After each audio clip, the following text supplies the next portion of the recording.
You know what nobody tells you when you are in your 60s and you find yourself talking to a younger woman? They do not tell you that the age difference is almost never the real problem.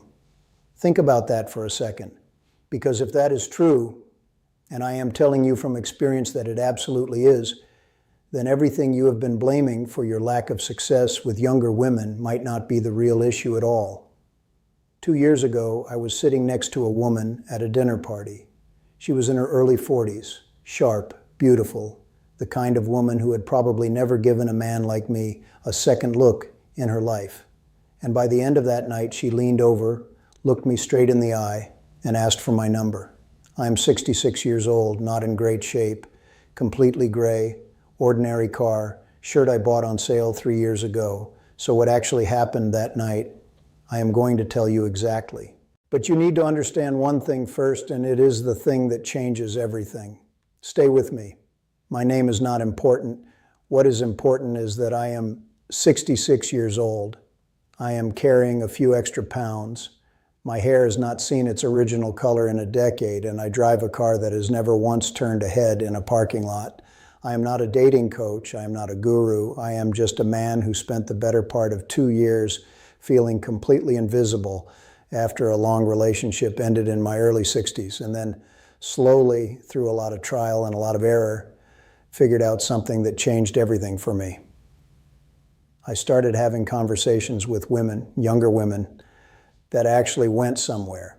Not because I changed how I looked, not because I started spending money I do not have, but because I changed a few very specific things about how I showed up and how I talked, and I want to walk you through exactly what those things are. Here's what I noticed first, though, and I want you to really sit with this because it took me a long time to see it. Most older men, and I was absolutely one of them, walk into a conversation with a younger woman already defeated.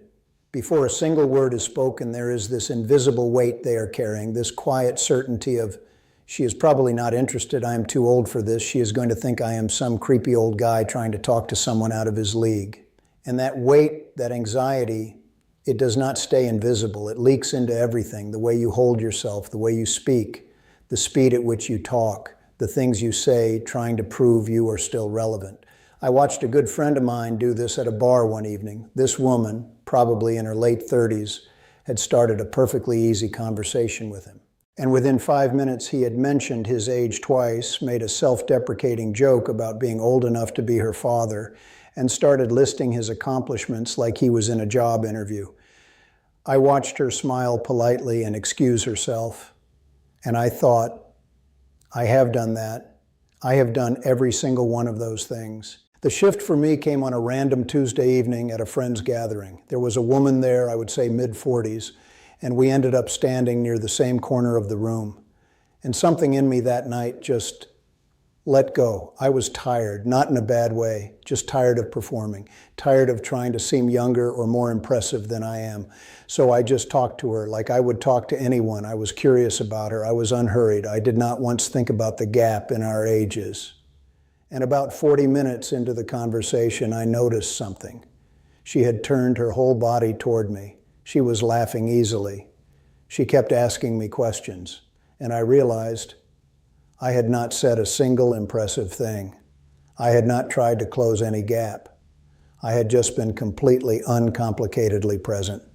That was the night everything shifted. So let me walk you through the specific things that make the difference, because this is not abstract. This is practical. And you can use every single one of these the next time you find yourself talking to a woman who is younger than you. The first thing is this: stop explaining yourself. This is the big one. Most older men, without even realizing it, are constantly qualifying their existence in conversation. They say things like, I know I am probably not what you are used to talking to, or at my age, I probably sound old-fashioned, but, or they make jokes about being ancient before anyone has even suggested it. Here's what that does. It takes the age difference, which the woman may not have even been thinking about, and puts it right in the center of the room with a spotlight on it. You are the one making it a problem. The moment I stopped doing that, the moment I just spoke without preemptively apologizing for who I am, the dynamic shifted completely. She is not thinking about your age nearly as much as you are. Stop reminding her.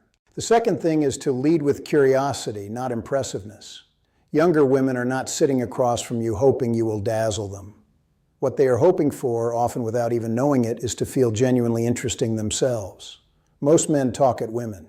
They tell stories to impress. They drop accomplishments like breadcrumbs. What changes everything is asking one real question and then actually listening to the answer. Not nodding while planning your next sentence. Actually listening. I once asked a woman in her early 40s about something she had mentioned in passing about a photography project she was working on. One follow-up question. She talked for 20 minutes. Afterwards, a mutual friend told me she had said he was the most attentive man she had met in years. I did not say anything remarkable. I just paid attention. That is the whole secret right there. The third thing is to slow down. Your pace tells her everything about how comfortable you are in your own skin. When men are nervous, they speed up. The words come faster, the sentences run together. There is this constant scramble to fill every silence before it becomes awkward. And that energy is exhausting to be around. When you slow down, when you speak at about 70% of the speed you think you should be speaking at, something remarkable happens. The conversation relaxes. She relaxes. And the silences, instead of feeling like failures, start to feel like breathing room. I noticed that every single time I let a pause sit for just a beat longer than felt comfortable, she leaned in, not away, in. Stillness reads as confidence, and confidence at any age is magnetic. The fourth thing is to reference your life as texture, not as proof. There is a right way and a wrong way to bring your experience into a conversation. The wrong way is to use it to impress, to establish status, to show her you have lived a big life. She can sense that immediately, and it lands like a sales pitch. The right way is to weave it in, naturally, lightly, as part of the flow of conversation. I remember when I was in Rome in 1987 attending a conference, but more like, that reminds me of something that happened years ago in Italy. Nothing dramatic, and then you tell a small human story. You are not trying to prove anything, you are just sharing. And that ease, that lack of agenda around your own history is what makes her curious about you rather than bored by you. I have had women in their 40s ask me follow-up questions about moments from my life for the better part of an hour, not because the stories were impressive, because I told them without needing them to land a certain way. The fifth thing, and this one is the most important of all, make her feel safe, not seduced. This is where so many older men get it wrong and they do not even know it. There is a version of talking to a younger woman where everything you do is slightly tilted toward winning her over. Every joke is calibrated, every story is chosen. There is this subtle agenda running underneath the whole conversation. Women feel that, they feel it immediately, and it creates this guardedness in them that never fully goes away. What works instead is to be so completely without agenda that she can just exhale. She does not feel like she is being pursued. She feels like she is just having a genuinely good conversation with someone who finds her interesting and is not trying to get anything from her. And here's the strange part. That is exactly when attraction appears, not when you are trying to create it, when you stop trying to create it. I met a woman at a mutual friend's birthday gathering about a year ago. I made no move. I expressed no interest beyond genuine conversation. I made her laugh a few times. I asked her about her work. I told one story about something absurd that happened to me on a trip years ago. She texted me the following morning and asked if I wanted to get coffee. Now I want to speak directly to the thing you are probably thinking right now. You are thinking, this works for some men, more attractive men who have something going for them that I do not. Let me tell you exactly what I look like so we are clear. I am 66. I am not slim. My face shows every year I have lived. I do not dress expensively. There is nothing about my appearance that would make anyone look twice on the street.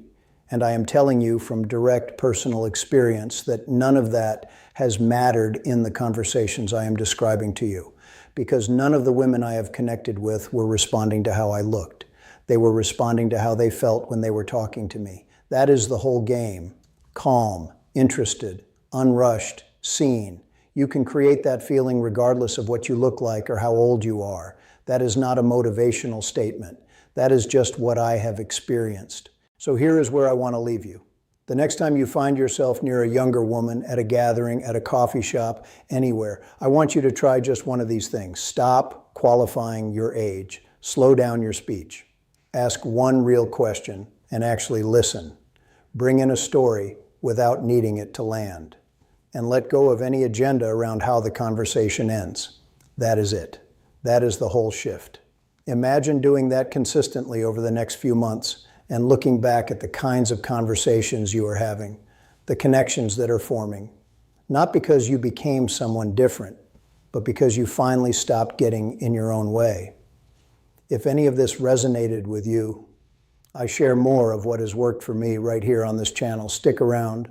There is a lot more where this came from.